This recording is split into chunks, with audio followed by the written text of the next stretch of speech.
Assalamualaikum warahmatullahi wabarakatuh. Waalaikumsalam warahmatullahi wabarakatuh. Bismillahirrahmanirrahim. Alhamdulillahi rabbil alamin. Wassalatu wassalamu ala ashrafil anbiya'i wal mursalin. Sayyidina wa maulana Muhammadin wa ala alihi wa ashabihil mujahidin at-tahirin, amma ba'du. Saudara-saudara kaum muslimin rahimakumullah.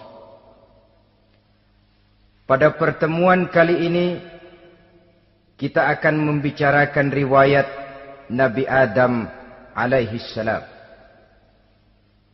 Nabi Adam diciptakan oleh Allah dari tanah dan merupakan manusia pertama serta bapa dari seluruh umat manusia.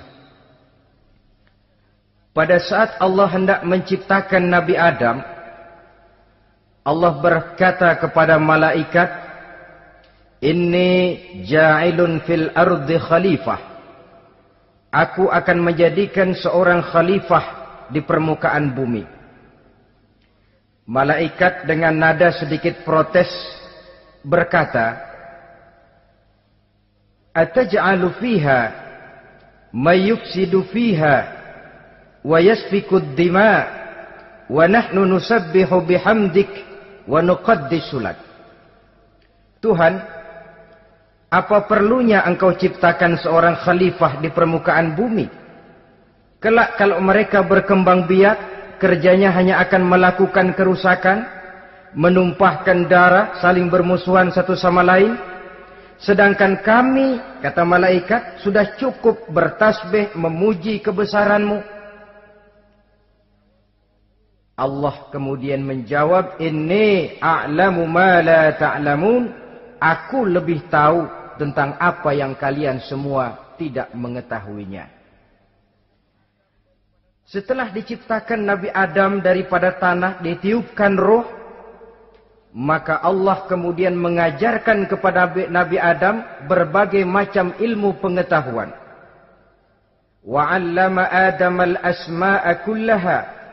Kemudian Allah mengajarkan Nabi Adam nama-nama segala sesuatu. Nama merupakan simbol daripada ilmu pengetahuan.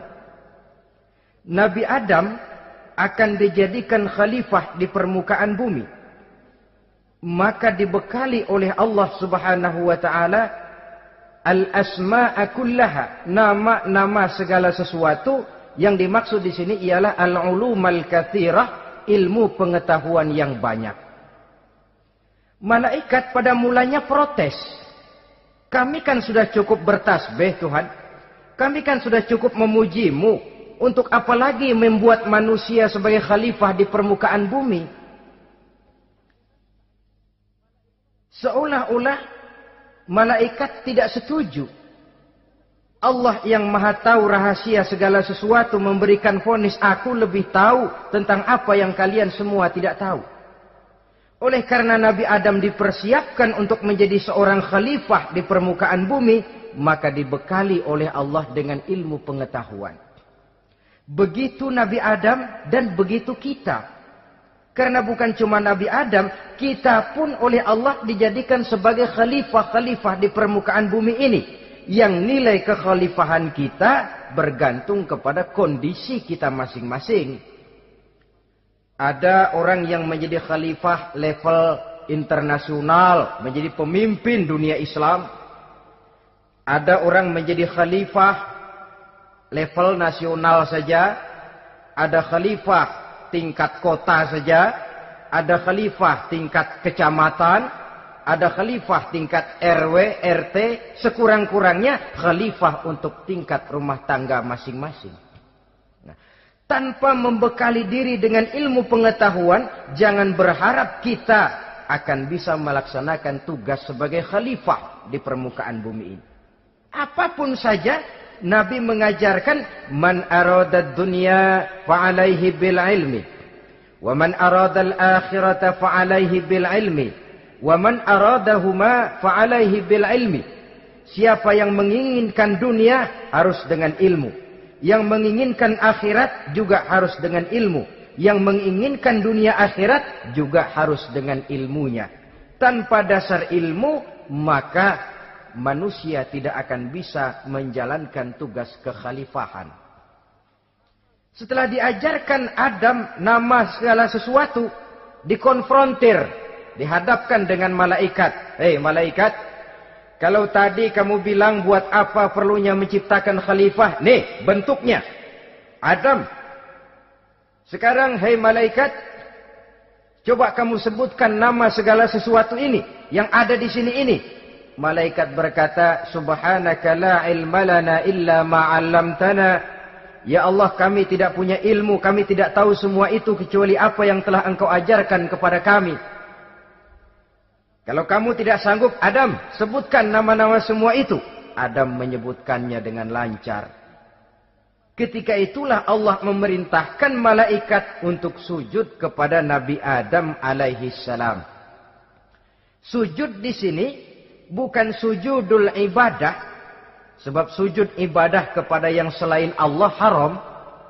Tapi sujud di sini sujudut tawadhu' i'tirafan bifadli Adam. Sujud merendahkan diri sebagai pengakuan terhadap keutamaan dan kelebihan Nabi Adam. Maka orang yang banyak ilmunya lebih utama dari orang yang hanya banyak ibadahnya.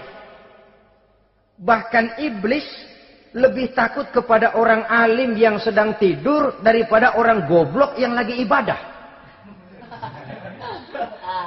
Model ini diceritakan dalam Ihya-nya Imamul Ghazali. Iblis masuk ke masjid mau menggoda orang lagi sholat. Sudah masuk di pojok masjid, dia lihat orang lagi tidur. Ngacir iblis keluar, cepat benar. Pucat mukanya. Ketemu di jalan sama temannya. Kenapa lari, Mas?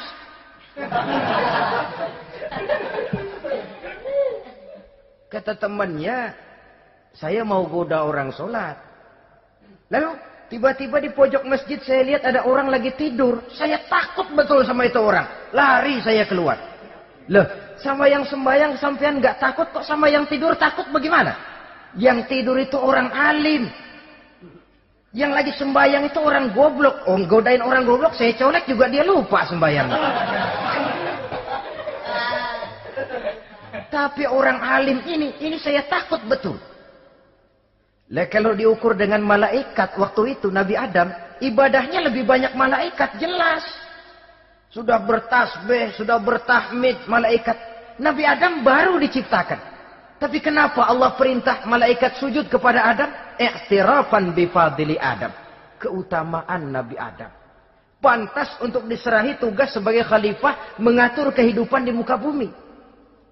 Kalau malaikat yang jadi khalifah di dunia ini, nggak rame dunia. Coba, malaikat, material, harta nggak perlu. Seksual nggak perlu. Dunia ini hambar. Justru dunia ini menjadi ramai setelah manusia diberikan fungsi sebagai malaikat, sebagai khalifah oleh Allah Subhanahu wa taala. Saudara-saudara kaum muslimin rahimakumullah, setelah nyata kelebihan Nabi Adam, maka Allah perintahkan Nabi Adam tinggal di surga dengan segala kenikmatan yang ada di dalamnya. Tapi lantaran sendirian, kesepian Nabi Adam ini. Allah Maha Tahu, maka diciptakannya pasangannya, yaitu Siti Hawa dari tulang rusuk yang sebelah kiri. Sehingga Nabi pernah pesan begini, Istausu bin nisa fa innahunna khuliqna min dhil'in. Hati-hati kamu ngadepi perempuan. Yang tolong dengar nih yang laki-laki, yang perempuan belaga budak aja dulu lah. Hati-hati kamu ngadepi perempuan. Fa innahunna khuliqna min dhil'in, karena perempuan diciptakan dari tulang rusuk sebelah kiri. Apa watak tulang rusuk? Tulang rusuk itu kan bengkok. Perempuan tuh begitu. Didiemin aja, bengkok terus. Dikerasin, patah.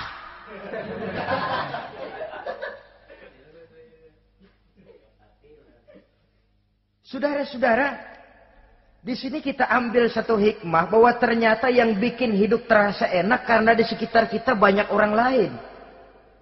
Bodoh manusia kalau dia merasa bisa hidup sendirian. Tinggal di tengah kampung tapi gayanya gaya orang tidak mau kenal dan tidak mau tahu sama tetangga. Jangankan di dunia, di sorga saja Nabi Adam karena sendiri kesepian. Apa saudara mau tinggal di Jakarta? Apa saja di Jakarta, sudahlah milik saudara. Hotel Indonesia dikasih saudara, Hotel Borobudur punya saudara, Monas buntel bawa pulang. Semanggi ambil, tapi di Jakarta saudara tinggal sendirian. Kira-kira enak nggak? Ternyata yang bikin hidup terasa nikmat karena di sekitar kita banyak orang lain. Begitulah Allah ciptakan Siti Hawa. Setelah diciptakan Siti Hawa, natur manusiawi. Nabi Adam mau main pegang aja. Kata Allah, hai Adam, jangan kau sentuh sebelum kau bayar maharnya. Maharnya apa ya Allah?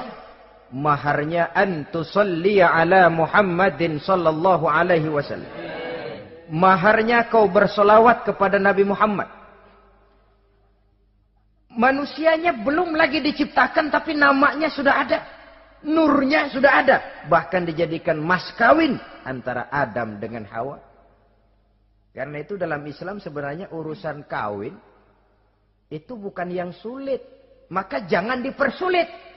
Tapi juga jangan digampang-gampangin.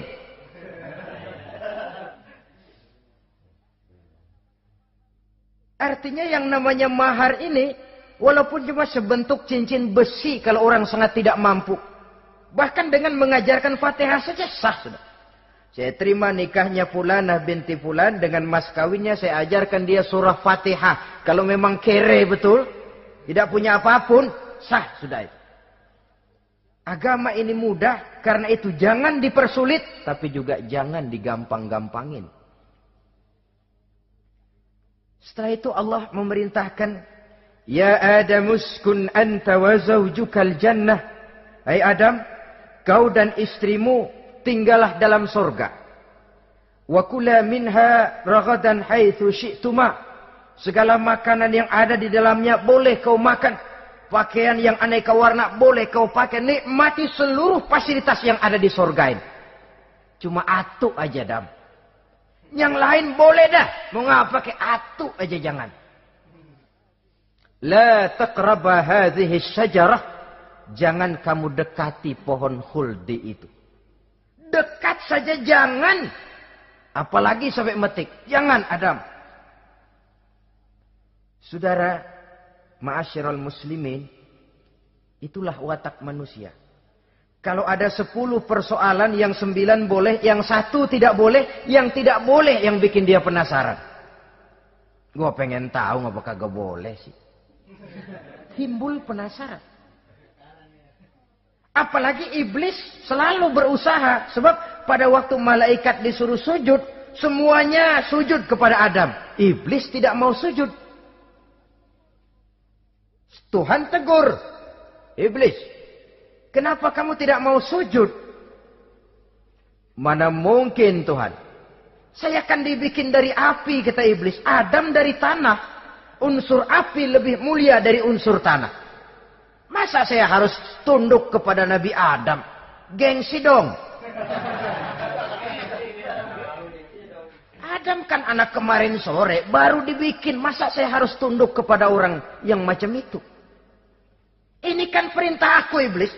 Kalau kau tidak mau tunduk, keluar dari sorga ini. Terusir iblis dari sorga karena kesombongannya tidak mau sujud kepada Adam. Nah, logika, kalau udah di sorga aja sombong diusir, apalagi yang masih tinggal di pinggir kali sombong.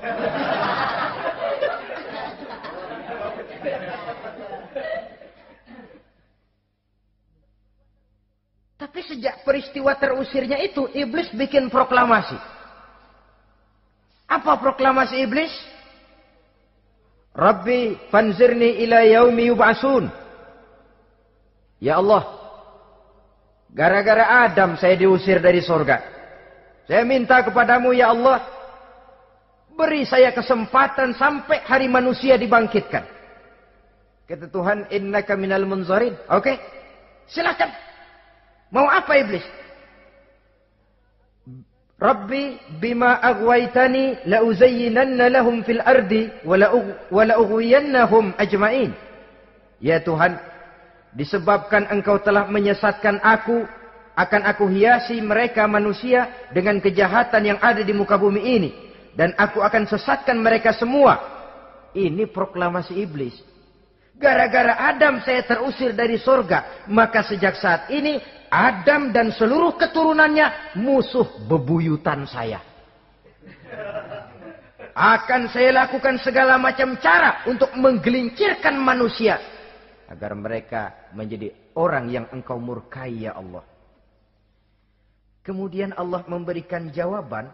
Dialog ini saudara bisa lihat dalam surah Al-Hijr ayat 40, 41 sampai 44. Kata Allah apa? Inna ibadi laisa laka alaihim sultanun illa man ittaba'aka minal ghawin. Silahkan iblis. Yang lain barangkali bisa kau goda. Kecuali hamba-hambaku yang benar-benar hambaku, engkau tidak akan punya daya mempertipu mereka. Engkau tidak akan punya kemampuan menggelincirkan mereka. Kecuali kalau memang mereka sudah mau ikut pengaruhmu. Sepanjang mereka benar-benar menjadi hambaku, kata Allah. Hamba Allah yang sebenarnya, mereka di luar kekuasaanmu iblis. Tapi kalau mereka sudah turun menjadi hamba harta, hamba dunia, hamba pangkat, budak jabatan, mereka itu yang bisa kau gelincirkan. Selama mereka masih tetap sebagai hambaku, kata Allah, mereka di luar jangkauan kekuatan dan kekuasaanmu iblis. Nah, sejak saat itu kan iblis selalu nyari jalan, nyari lantaran bagaimana Adam nih supaya dia tergelincir. Gara-gara dia saya diusir dari surga. Nguping terus iblis. Sampai akhirnya dia dapat berita tentang dilarangnya Nabi Adam mendekati pohon khuldi itu. Satu hari dengan muka sedih. Ya, iblis itu the best actor. Aktor ulung dia. Dengan roman muka sedih. Dia datang kepada Nabi Adam dan Siti Hawa. Kata Nabi Adam, iblis, ente kok tampangnya demek amat sih?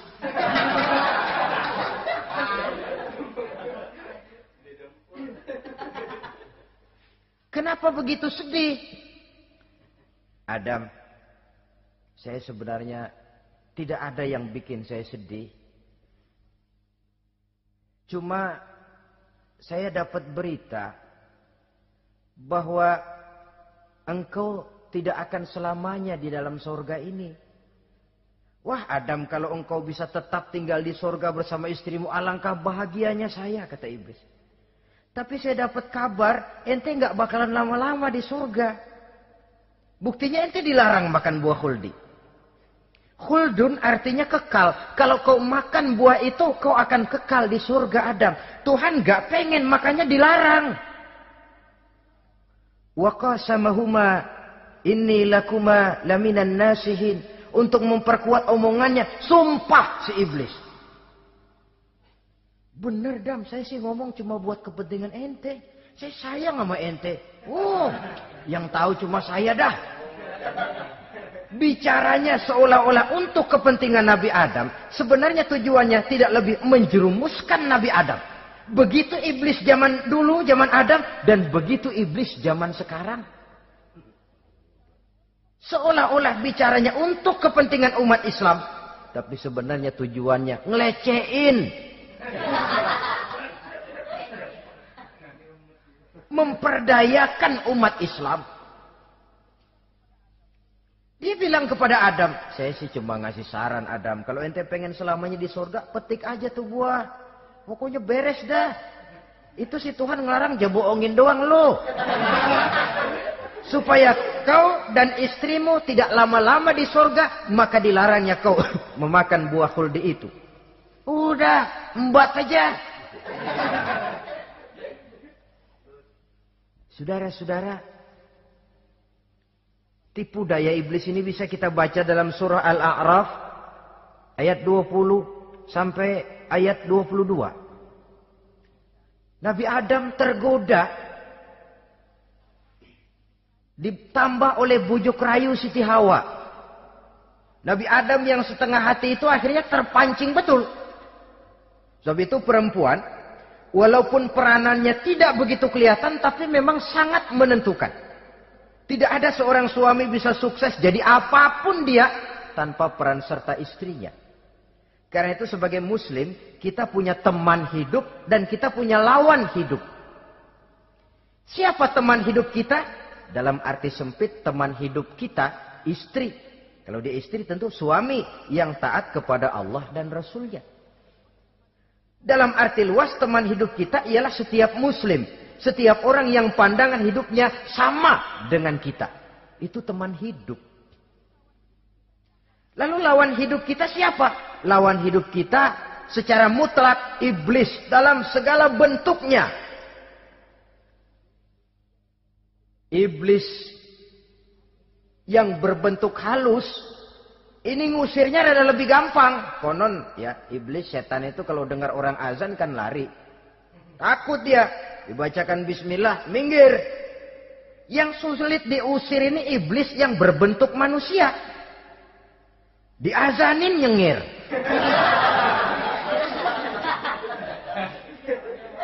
Gawat ini. Saudara-saudara, ini musuh dalam artian mutlak. Sedangkan musuh dalam artian ideologis, setiap orang yang pandangan hidupnya tidak sama dengan kita. Bahasa langsungnya, setiap orang di luar Islam. Secara ideologis. Ya. Adapun secara manusiawi, kita tetap toleransi, saling menghormati, setuju dalam perbedaan pendapat. Kembali kepada prinsip, lakum dinukum. Kewajiban saling menghormati sesama manusia. Tapi secara ideologis tidak ada kompromi. Begitulah Nabi Adam tergoda. Dan begitulah iblis selalu menggoda keturunan-keturunan Nabi Adam. Sampai kepada kita sekarang ini. Tiap kali kita hendak melakukan berbagai kebaikan, iblis ini mulai bisik kasa, kusuk, kesek. Saudara tadi dari rumah mau berangkat niat dengerin ceramah macam ini. Apa dikira iblis enggak? Wah, gatal iblis. Kata iblis, alah jangan bertingkahlah dengerin ceramah. Ceramah mah urusan 70 ke atas. Ente masih muda. Berjuang kita. Jihad, bismillah. Tidak, saya mau dengar ceramah. Berangkat kita ke tempat ini. Sampai di sini apa dikira iblis diam? Enggak. Dia bisikin lagi. Iya. Lu hadir ke sono dah. Cuma nyampe sono lu ngomong aja ngomong dah. Ustadz mah jangan didengerin, ngomong aja udah. Perang lagi jihad, saya nggak mau ngomong, mau dengerin betul-betul. Kata iblis, iya lo dengerin dah, jangan ngomong, cuman pules.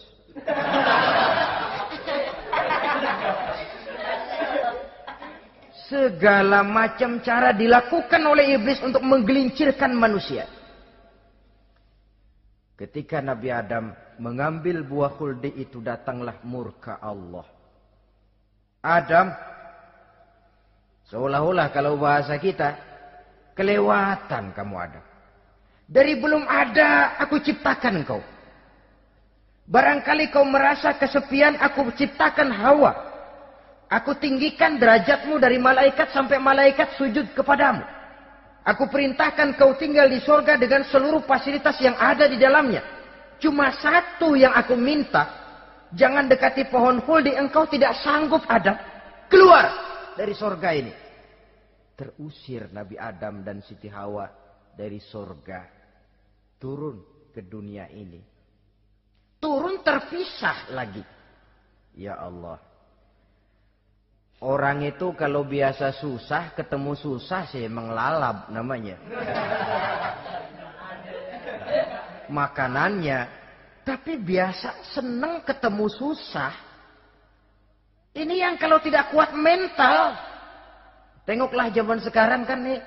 Kalau tuan-tuan rajin baca pos kota. Kayaknya nyawa murah bener. Pasal duit 100, nyawa hilang. Pasal diputusin pacar, begon ditenggak. Gantung diri pakai tali plastik. Murah betul kelihatannya jiwa itu. Sehingga pantas kalau Nabi pernah katakan irhamu salasatan minan nas, sayangilah 3 macam manusia. Pertama, azizan zalla, orang mulia yang jatuh hina. Pejabat tinggi kalau pensiun kesian bener. Ya Allah. Udah nggak ada yang ngasih hormat, tanda tangan nggak laku. Azizan zalla. Orang mulia yang jatuh hina. Yang kedua, ghaniyan qad iftaqara. Orang kaya jatuh miskin. Dari hidup serba ada jatuh melarat. Yang ketiga, faqihan yal'abu bihil juhal. Ahli fikih ngerti hukum tapi dipermainkan oleh orang-orang bodoh yang kebetulan punya kekuasaan. Kalau keluar fatwa sesuai dengan pesan sponsor. Yang halal bisa jadi haram, yang haram dibikin remeng-remeng. Ahli fikih dipermainkan oleh orang bodoh. Kasihan betul. Terpisah Adam dengan Hawa ini.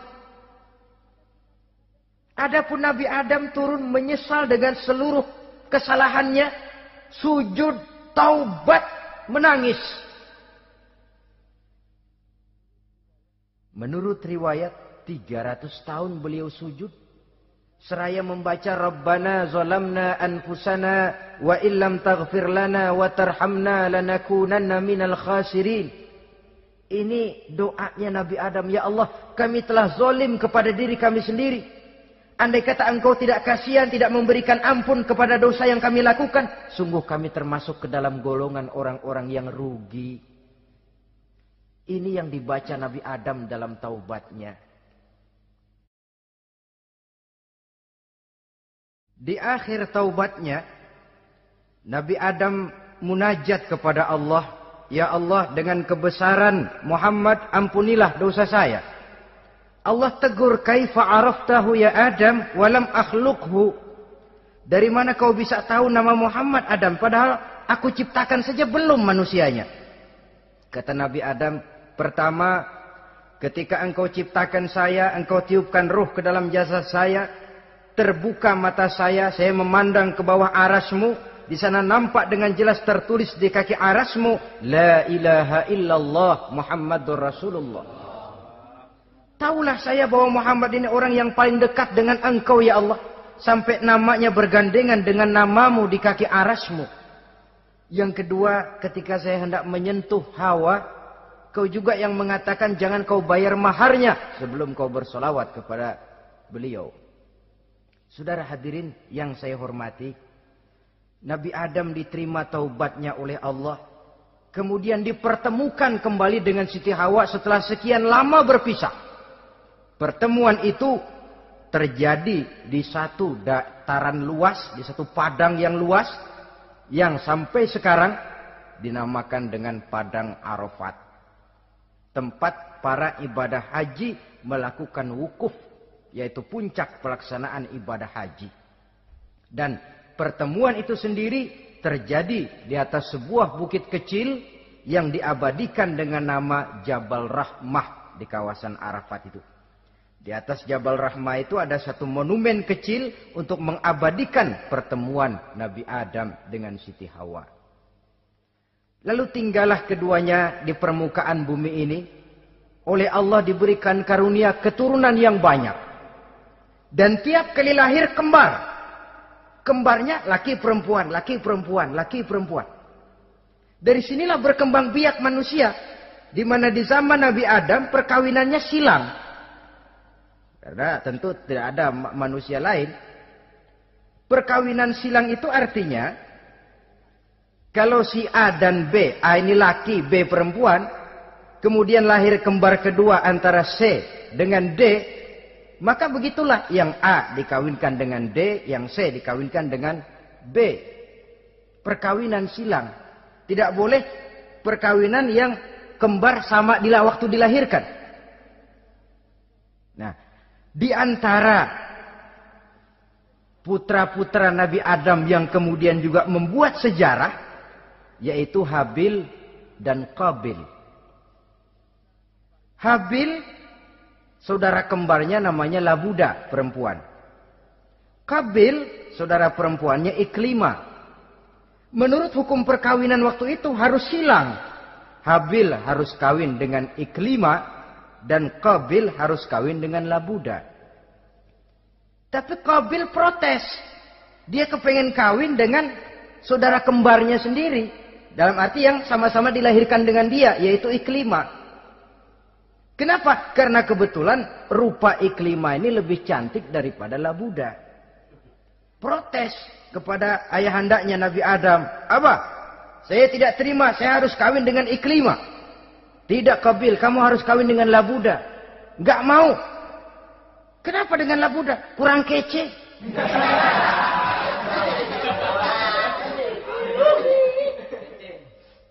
Bertengkar, Nabi Adam tidak berhasil menyelesaikan. Lalu diserahkan saja kepada Allah. Kata Allah begini saja, bikin korban. Kamu berdua, Habil, Qabil. Siapa yang korbannya aku terima, dia boleh kawin sama Iklimah. Ternyata korban yang diterima adalah korbannya Habil. Jadilah Habil kawin dengan Iklimah. Tapi Qabil tidak puas. Dendam kesumatnya timbul, iblis ngilikin. Kresek. Akhirnya dibunuh saudaranya Habil ini. Inilah sejarah pembunuhan pertama dalam kehidupan manusia. Qabil membunuh Habil. Habis dibunuh bingung.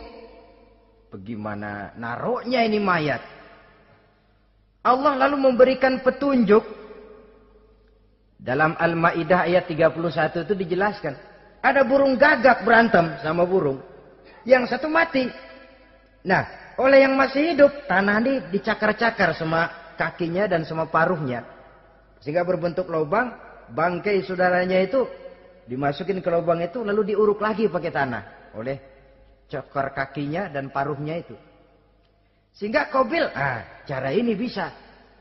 Itulah sejarah penguburan pertama dalam perkembangan manusia.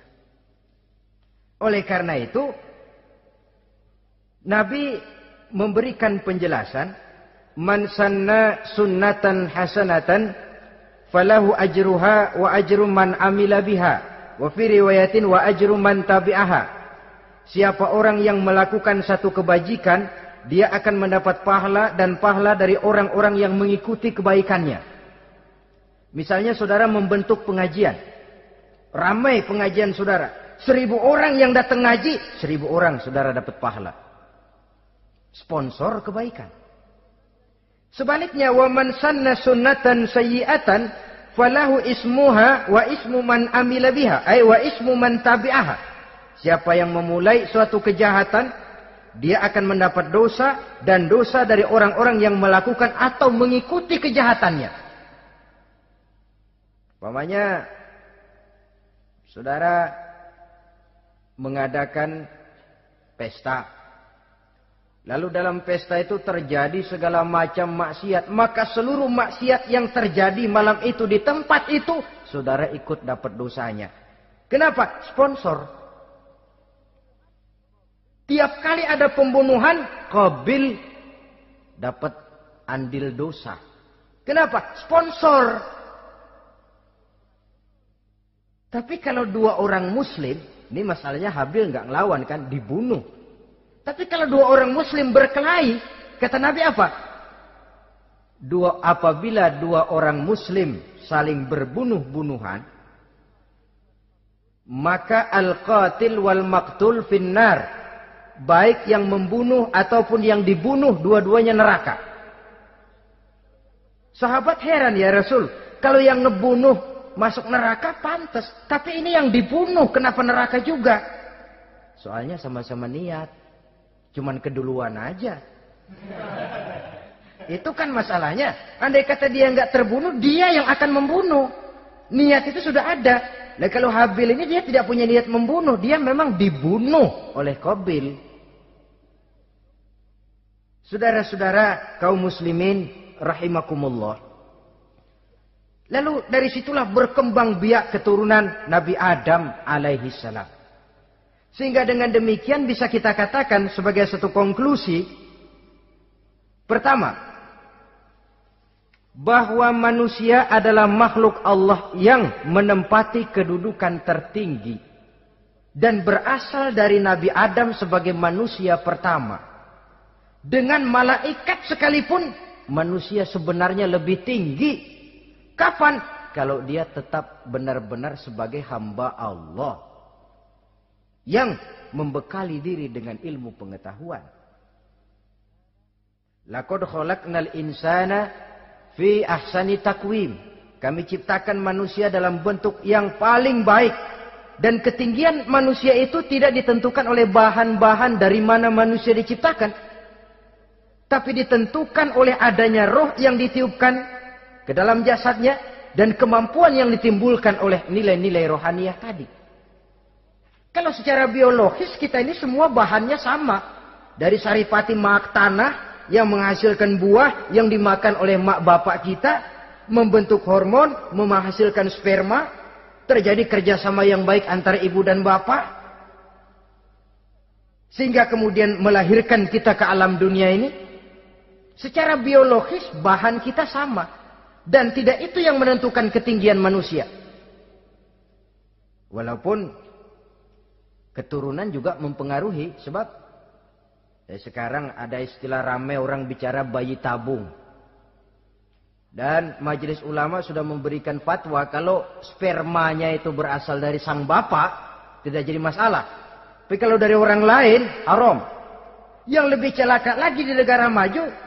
Tidak lewat proses alam rahim. Jadi dalam satu tabung yang diberikan suhu yang mirip dalam kandungan. Di situ dipertemukan antara sperma, air mani laki-laki dengan ovum, air mani perempuan. Diberikan suhu yang mirip dalam kandungan. Dan itu diharapkan bisa menghasilkan manusia. Lewat tabung kaca itu. Saya tidak sanggup bayangkan kalau sekarang orang tanya asal-usul kita, kan kita masih enak jawab. Kamu anak siapa? Oh, bapak saya Fulan, ibu saya Fulana. Oh, kenal saya. Tapi manusia yang akan datang kalau proyek ini berhasil. Bapakmu siapa? Enggak tahu, saya dulu keluar dari tabung, Pak. Rendah betul martabat manusia. Sama saja dengan ada perempuan pernah protes. Pak, Islam itu enggak adil katanya. Kenapa? Masa dalam Islam laki-laki boleh kawin lebih dari satu. Tapi perempuan enggak boleh kawin lebih dari satu. Supaya sama-sama adil boleh dong. Perempuan punya laki lebih dari satu. Saya bilang justru disitulah Islam itu hendak menjaga martabat manusia. Kalau seorang suami punya istri empat-empatnya lalu hamil, bapaknya jelas. Tapi kalau perempuan satu punya suami 4, lalu hamil, bapaknya yang mana ya?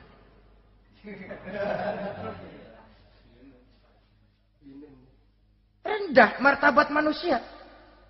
Ketika si bayi lahir, ibunya lihat, ini jidatnya kayak si A ini. Sudah ini anakmu saja nih, jidatnya jidat kamu. Kata antar dulu jidat saya, tapi kuping B ini nggak mau saya. Terkatung-katung si anak tanpa tahu kemana dia mesti manggil bapak. Ibu daftarin anak ke sekolah, Pak Guru tanya lagi, ini bin siapa Bu? Bingung lah, udah tulis Bu, bin rame-rame.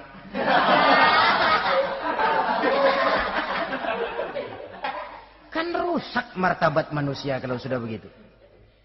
Justru Islam ini menjaga ketinggian martabat manusia. Jadi manusia itu fi ahsani takwim. Kapan? Kalau dia bisa menjaga kehambaannya di hadapan Allah dengan melaksanakan fungsi sebagai khalifah di permukaan bumi. Tapi bila dia sudah tidak lagi menjadi hamba Allah, tidak lagi berfungsi sebagai khalifah, dia sudah masuk summa radadnahu asfala safilin. Kami kembalikan ke tempat yang paling rendah, lebih rendah dari binatang sekalipun. Kalau dia tetap menjaga posisinya lebih tinggi dari malaikat. Malaikat saja sujud kepada Nabi Adam. Apalagi kepada makhluk-makhluk yang lain manusia ini. Tapi kalau dia tidak pandai, lebih rendah daripada binatang. Inilah uniknya makhluk bernama manusia. Dengan posisinya dia bisa menjadi lebih tinggi dari malaikat. Tapi juga dia bisa meluncur lebih rendah daripada binatang. Untuk menjaga itulah diperlukan agama dalam kehidupan kita sekarang ini. Bukan cuma sebagai lipstick, tapi sebagai pedoman, sebagai way of life. Yang akan mewarnai cara kita berpikir, state of mind, rule of thinking. Cara kita memandang kehidupan ini. Diwarnai oleh nilai-nilai agama. Dengan demikian, maka manusia bukan keturunan kera. So, ada satu teori namanya teori evolusi yang disampaikan buat pertama kali oleh Charles Darwin. Dia mengemukakan teori bahwa perkembangan kehidupan sesungguhnya di dunia ini menunjukkan mata rantai yang utama melalui apa yang dia namakan seleksi alamiah. Mula-mula dari ikan melalui seleksi ke amfibi, dari amfibi ke reptil, dari reptil ke mamalia, dari mamalia ke mamalia kecil, dari mamalia kecil ke primat, dari primat ke monyet, dari monyet menjadi Homo erectus. Ini teori Darwin. Tapi dia tidak jelas-jelas mengatakan bahwa manusia keturunan monyet. Hanya seketurunan. Seketurunan kan tidak berarti keturunan. Begini saja. Toyota Kijang sama Toyota Corolla itu seketurunan. Tapi Corolla dengan Kijang kan lain. Cuma seketurunan.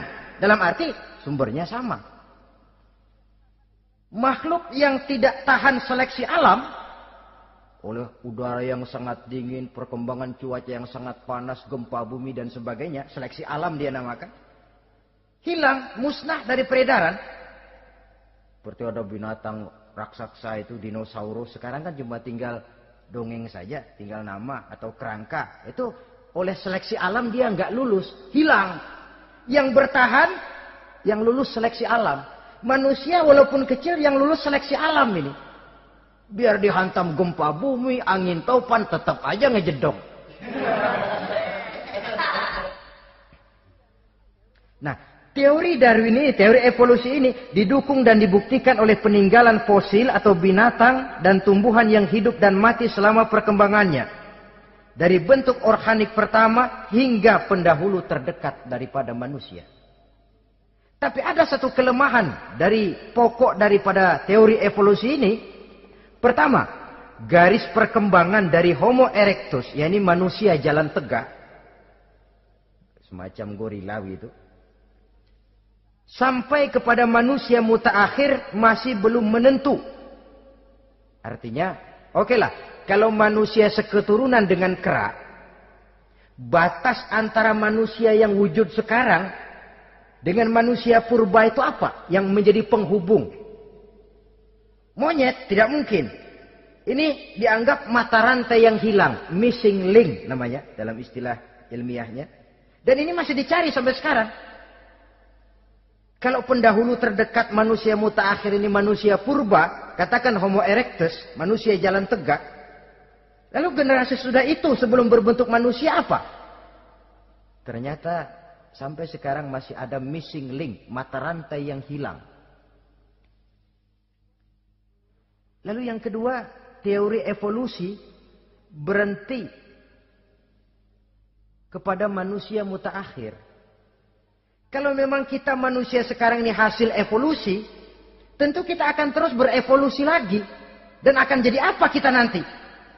Ternyata sudah ribuan tahun manusia tetap manusia begini-begini aja. Tidak berevolusi kita ini. Apa lalu matanya jadi cuma satu di tengah? Hasil evolusi? Kan tidak. Tidak berevolusi. Jadi kembali kepada Quran, manusia pertama adalah Nabi Adam. Dan manusia-manusia berikutnya keturunan daripada Nabi Adam. Dan bukan hasil evolusi daripada monyet. Juga tidak akan berevolusi kemana-mana. Kalau demikian benarkah teori evolusi? Untuk mengatakan mutlak benar, bukan wewenang kita. Untuk mengatakan salah total, juga kebenaran ilmu adalah relatif sebagai relatifnya daya pikir manusia. Di samping dia harus membuktikan kebenarannya, maka kebenaran ilmiah adalah kebenaran yang relatif dan temporer. Contoh kecil saja. Dulu orang berteori bahwa bagian yang terkecil dari suatu benda namanya molekul, kan begitu? Molekul ini nggak bisa dibagi-bagi. Bagian yang paling kecil dari suatu benda namanya molekul. Ilmu terus berkembang. Ternyata molekul sebenarnya terdiri daripada atom. Atom itulah bagian terkecil dari satu benda yang nggak bisa dibagi-bagi lagi. Nah, berubah sudah teori pertama. Tidak jadi molekul sekarang, atom. Belakangan rupanya atom masih tersusun dari partikel-partikel. Partikel inilah bagian yang terkecil dari satu benda. Berubah lagi sudah. Dan tidak mustahil akan ada penemuan bahwa partikel pun masih bisa dibagi-bagi lagi. Begitu juga dengan teori evolusi ini. Sehingga beberapa ahli semacam Dr. Charles Oxnard, Dr. Jane Paul Hallett dari Chicago dan California, mereka sudah membantah teori evolusi ini. Namun masalah paling pokok dari kita ialah kita diciptakan oleh Allah berasal dari Nabi Adam alaihi salam. Nabi Adam diciptakan dari tanah. Dan kita bukan hasil dari evolusi, juga tidak akan berevolusi. Nah, lalu kepada makhluk bernama manusia diberikan fungsi sebagai khalifah di permukaan bumi ini. Ini yang dulunya malaikat protes. Sebagai khalifah, tugas kita apa? Khalifah Allah di muka bumi. Menerjemahkan sifat Allah sesuai dengan batas-batas kemanusiaan kita. Allah Maha Pengasih, berusahalah kita pengasih kepada makhluk sesuai dengan batasan manusiawi kita. Allah Maha Menolong, ringan tanganlah kita menolong orang yang memerlukan sesuai dengan batas kemampuan kita. Fungsi khalifah. Untuk bisa berfungsi sebagai khalifah secara baik, kita harus mempunyai modal yang dinamakan ilmu pengetahuan. Dan Islam sangat menggalakkan itu. Jauh dulu 14 abad yang lalu dari desa kecil yang bernama Mekah yang peta belum muat, orang di dunia belum kenal, sudah keluar seruan utlubil ilma walau bisin, tuntutlah ilmu walaupun di negeri Cina. Ngomong Cina di Mekah. Padahal Mekah waktu itu belum masuk peta, belum dikenal orang. Sudah ada revolusi ilmu dan budaya. Belajar walaupun harus nyebrang ke negeri Cina. Lalu ada lagi misalnya alimu auladakumus sibahata warrimayah, kata Nabi, ajarkan anakmu renang dan lempar lembing, lempar cakram, olahraga. Satu tanda Islam agama masa depan. 14 abad yang lalu di Saudi Arabia, Nabi mengajarkan ajari anakmu berenang. Kalau Islam agama untuk orang Arab saja, mau berenang di pasir. Tapi wawasan pandangannya luas. Bahwa Arab sebagian besar memang Islam, betul. Tapi Islam bukannya Arab, itu juga jelas. Sepanjang kita masih menjadi khalifah Allah, maka sepanjang itu kita fi ahsani taqwim. Nah, sebagai khalifah Allah kita bertugas membudidayakan alam ini. Kita kadang-kadang terlalu. Ada ayat, wa ma min dabatin fil ardi illa 'alallahi rizquha. Semua yang melata di muka bumi dijamin rezekinya oleh Allah. Ayat itu betul. hak karena datang dari Allah. Bahwa rezeki disediakan di muka bumi, memang. Tapi rezeki itu tidak turun begitu saja laksana jatuhnya embun di waktu pagi. Kita harus berusaha. Dan usaha manusia mencari rezeki lain dengan ayam. Kalau ayam dari tahun atu. Jadi rezekinya tuh modalnya cuma ceker patok. Coba. Dari tahun 1 ayam, asal punya ceker, punya patok, sudah dapat rezeki dia. Nggak perlu masuk TK, SD, SMP. Tapi manusia cari rezeki, apalagi zaman sekarang. Persaingan hidup tajam, lapangan kerja sulit, tensi ekonomi tinggi. Masuk sekolah urusan, tamat sekolah urusan. Kadang-kadang dilema juga. Masuk perguruan tinggi negeri sulitnya setengah mati kayak onta masuk ke lubang jarum. Masuk perguruan tinggi swasta yang favorit biayanya selangit. Artinya tanpa membekali diri dengan ilmu, keahlian, skill, kemampuan, fungsi sebagai khalifah sulit untuk bisa kita laksanakan.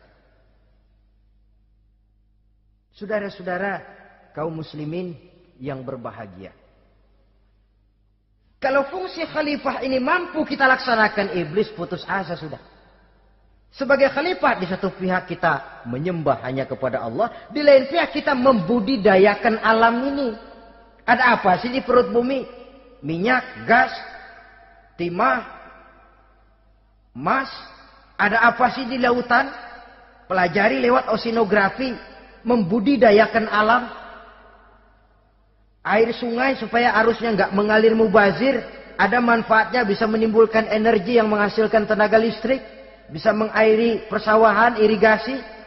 Bikin apa? Bikin dam, membudidayakan alam. Tapi juga mengislamkan budidaya itu. Bahasanya mengkulturkan natur, mengislamkan kultur.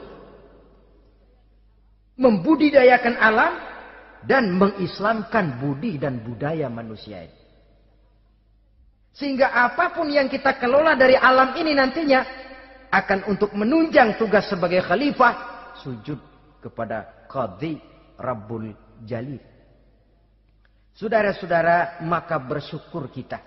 Oleh Allah dijadikan manusia.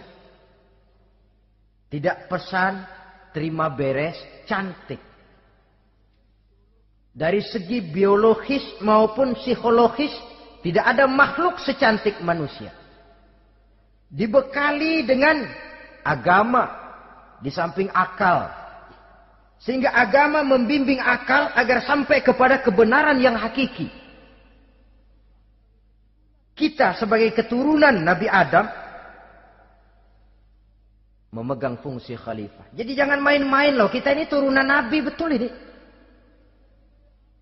Saudara-saudara yang hadir semua di depan saya ini, termasuk saya, kita ini turunan Nabi kita ini. Nabi Adam.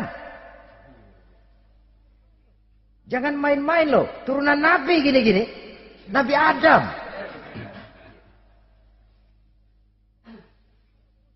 Sayang kalau posisi yang tinggi kita tidak melaksanakan fungsi yang tinggi. Sayang betul. Sebab itu manusia harus adil kepada dirinya. Dalam arti menjaga diri dari sesuatu yang bisa menghancurkan ketinggiannya dalam pandangan Allah. Jadi kalau kita sudah lemparkan diri ke meja judi, hanyutkan diri ke tempat mabuk, hancurkan diri di tempat maksiat, itu sudah tidak adil kepada diri sendiri. Tidak bisa menjaga ketinggian yang diberikan Allah kepada kita. Dikasih baju bersih, dicemplungin di comberan, diinjek-injek lagi. Kita ini diciptakan fi ahsani taqwim. Masa mau turun berbuat seperti binatang, itu makhluk rendah? Masa mau mengikuti tipu dayanya iblis, dia sudah proklamasikan bahwa itu musuh bebuyutan kita? Innahu lakum aduwwum mubin. Setan musuhmu yang jelas dalam segala bentuknya. Saudara-saudara, nah, untuk berfungsi sebagai khalifah ini sekali lagi, bekali diri dengan ilmu pengetahuan.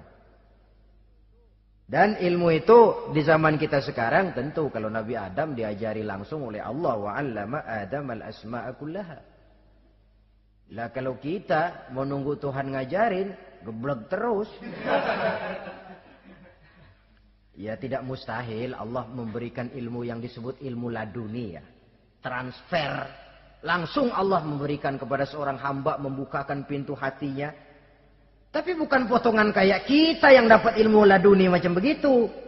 Satu contoh, menurut ceritanya, Hadratus Syekh Kiai Hasyim Asy'ari itu kan ngaji beliau kepada Kiai Khalil, Bangkalan, Madura. Kiai Khalil ini wali. 2 tahun. Berguru di sana nggak diajarin apa-apa. Cuma kalau pagi nyari rumput. Tiap hari 2 tahun akhirnya. Hadratus Syekh bilang, Kiai, saya kapan diajarin? Sudah Hasyim, kau pulang saja. Insya Allah kau alim. Itu aja pulang jadi orang alim. Dia di samping terus beliau belajar ke Mekah. Kita harus melalui proses belajar. Ini untuk menunjang tugas kekhalifahan kita. Sebagai hamba Allah dan sebagai khalifah Allah di permukaan bumi. Sehingga 2 tugas ini bisa kita laksanakan dengan sebaik-baiknya. Menjaga martabat manusia sebagai makhluk yang mulia dan keturunan dari Nabi Adam alaihissalam. Saudara-saudara, ini sajalah pembicaraan kita kali ini. Terima kasih banyak atas segala perhatian. Mohon maaf atas segala kekurangan. Usikum wa nafsi bitaqwallah. Aqulu qauli hadza. Wassalamualaikum warahmatullahi wabarakatuh.